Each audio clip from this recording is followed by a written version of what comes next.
Hi, I'm Jennifer Chin. Growing up, my parents instilled in me the belief that true wealth comes from humility and smart work. While other kids dreamed of being doctors or lawyers, I was captivated by the stock market.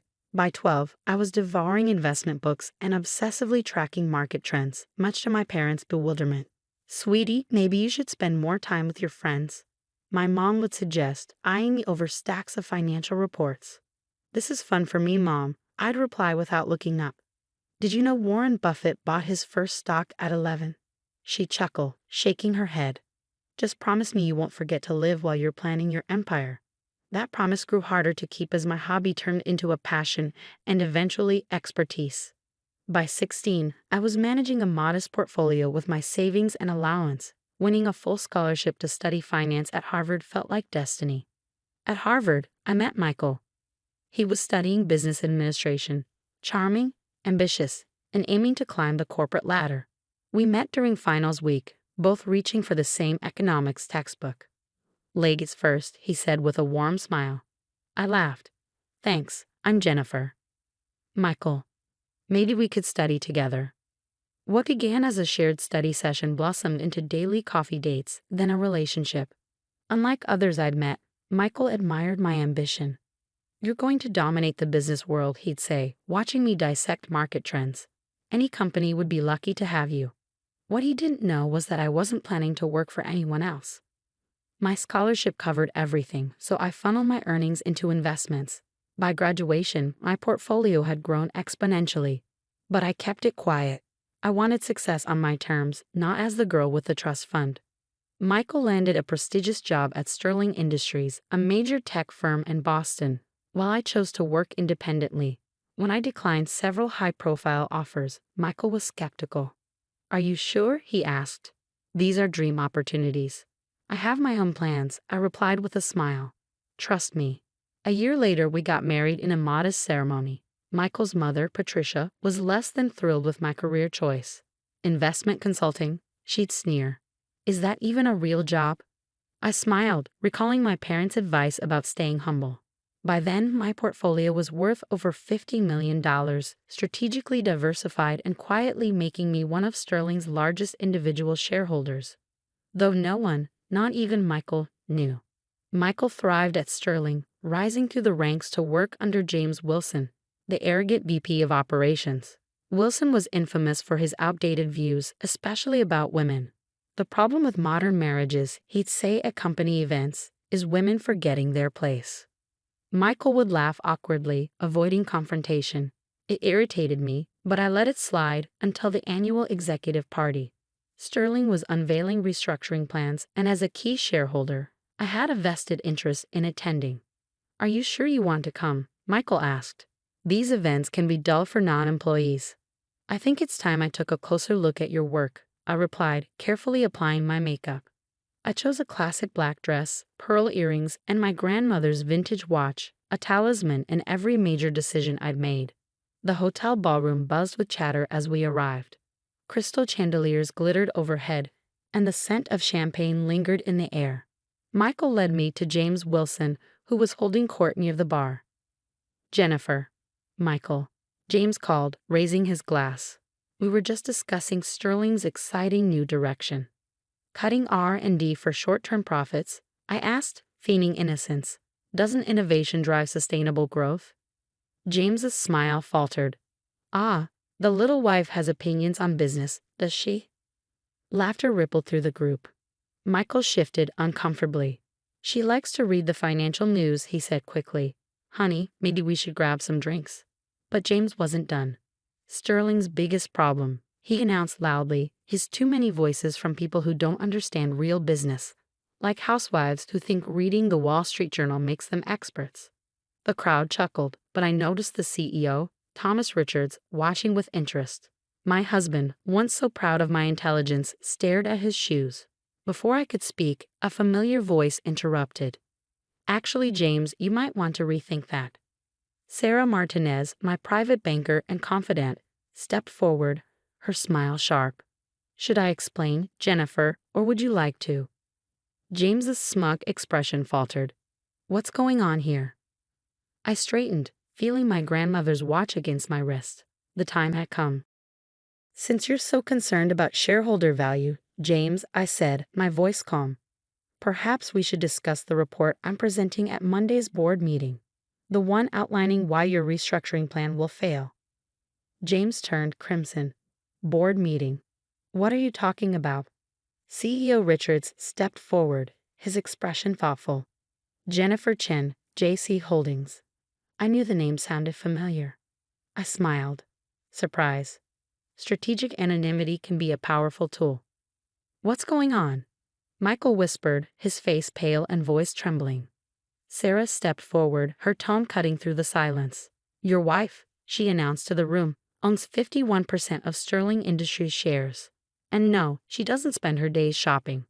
The silence hung for a moment before chaos erupted. James Wilson's face turned a vivid red, cycling through shades I didn't know were possible. Michael looked as though he might faint. This is absurd, James sputtered.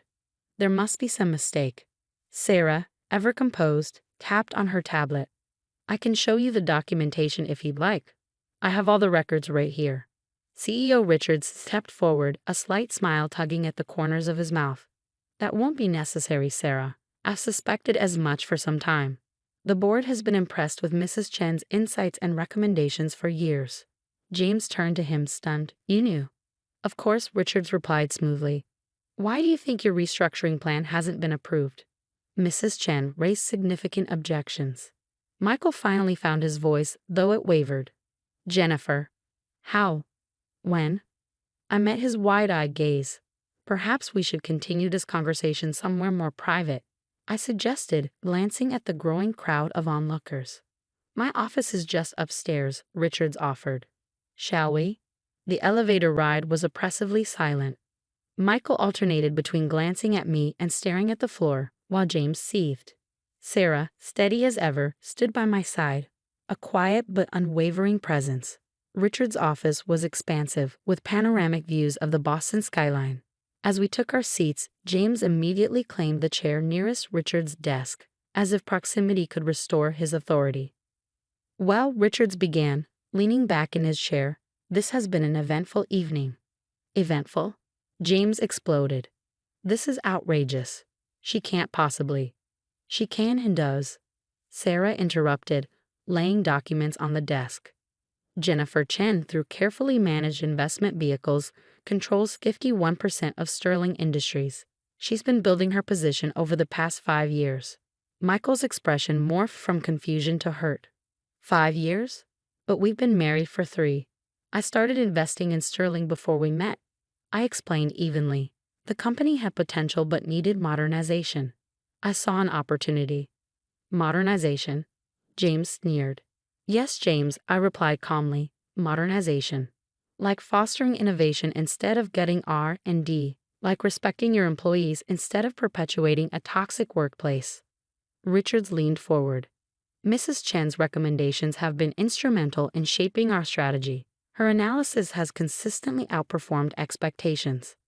Michael's voice was barely audible. Why didn't you tell me? I held his gaze. Would it have made a difference? Would you have defended me against James's comments if you'd known I was Sterling's majority shareholder? He flinched, the answer clear without being spoken.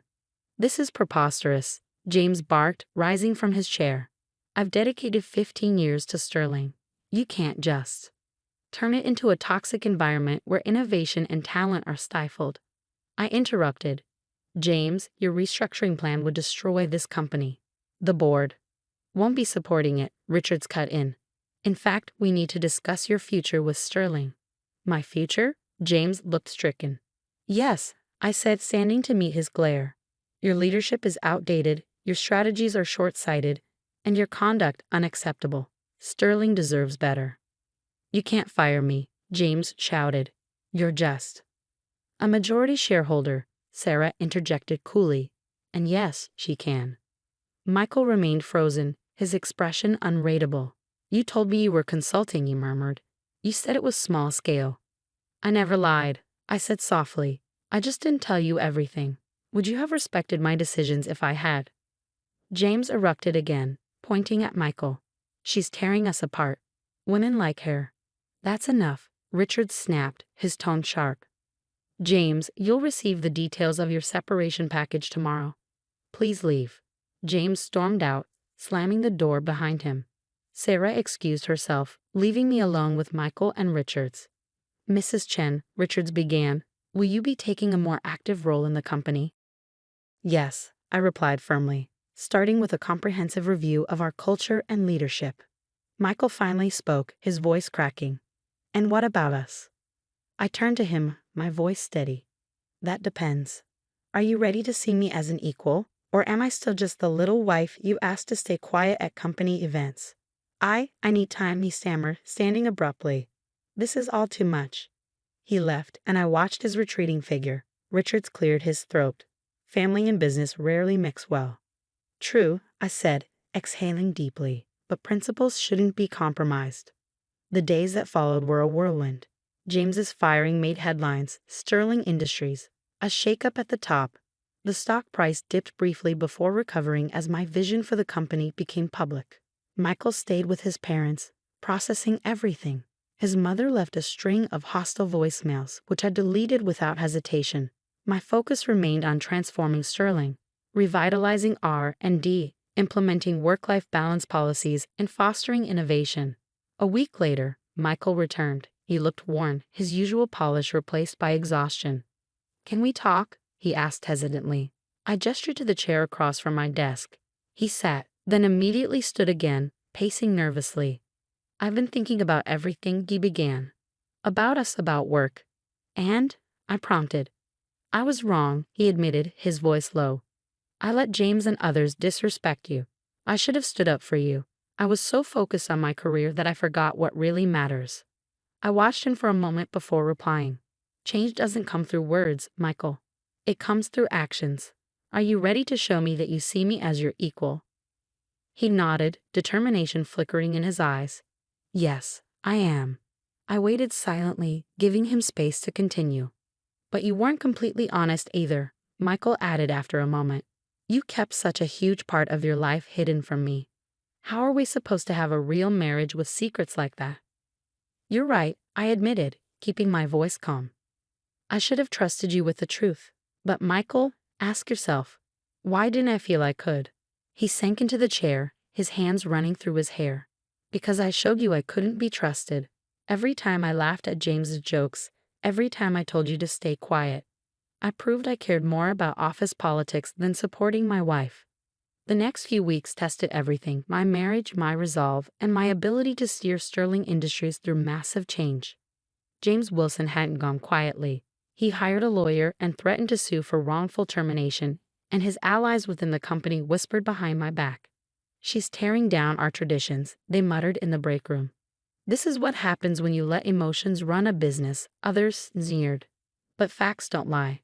Within a month, employee satisfaction soared by 40%, and R&D, finally free from James's stifling grip, filed 12 patent applications.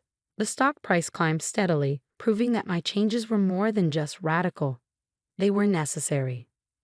At home, Michael hovered in a strange limbo, sleeping in the guest room and walking on eggshells around me. His mother, Patricia, however, had no such hesitation. She stormed into our house one afternoon, her designer heels clicking like gunfire. We need to talk, she announced, barely pausing before stepping into the living room. By all means, I said dryly, closing the door behind her. This power trip of yours has gone far enough, she declared, folding her arms. You've made your point. Now step back and let the men handle business. I raised an eyebrow. The men? You've humiliated Michael enough already, she snapped. His colleagues don't know how to treat him anymore. Do you have any idea what this is doing to his career? Humiliating? I repeated. Like being laughed at during business functions? Like being dismissed as just a housewife? That's different. She waved a manicured hand dismissively. That's just how business works. Men need to. Need to what, Patricia? Undermine women to prop up their egos. Pretend competence doesn't exist if it comes from the wrong gender. You tricked him, she burst out. My son married you thinking you were a normal wife, and no. Now what? Michael's voice cut through the tension, startling us both. Michael. Patricia turned to him, her expression softening with relief. Thank goodness you're here. We need to talk sense into her before she destroys everything. But Michael wasn't looking at her. His eyes were locked on me, filled with something I hadn't seen in weeks, understanding. Mom, he said evenly, you need to leave. What? But? Now, he said firmly. After she left, silence settled between us. Michael sank onto the couch, exhaustion etched into his face. I heard everything, he said quietly, and I finally realized I've been just like her, treating you like you needed to be managed, not supported. And I'm sorry. I sat down beside him, keeping a cautious distance. I didn't want to outshine you, Michael. I just wanted your respect as your wife, as a partner, as a person. You have it, he said softly. I know I don't deserve your trust right now, but I want to earn it. Not because of your money or your power, but because I love you. And I want to be the partner you deserve. My phone buzzed, breaking the moment. It was Sarah. Jennifer, she said when I answered, James has withdrawn his lawsuit. Word about Sterling's latest quarterly projections has spread. And they're impressive. Send me the details, I said with a smile. And Sarah, thank you for everything. When I hung up, Michael asked, good news. James is backing down. I confirmed. It seems success really is the best revenge. Michael nodded thoughtfully. What happens now? With Sterling and with us. Sterling will keep evolving, I replied. We're rolling out a new parental leave policy and launching a mentorship program for women in tech next month. And us? He asked, his voice hesitant. I took a deep breath. That depends. Are you ready for a marriage of equals? Really ready? I'd like to try, he said, a small smile tugging at his lips. Starting with moving out of the guest room, if you're okay with that. It's killing my back. I laughed, surprising myself. We'll need couples counseling, and you'll have to stand up to your mother. Done, he said, grinning. Though maybe we should have dinner with her next week. I'd love to see her face when you explain your women's leadership initiative. For the first time in weeks, I felt real hope for our future.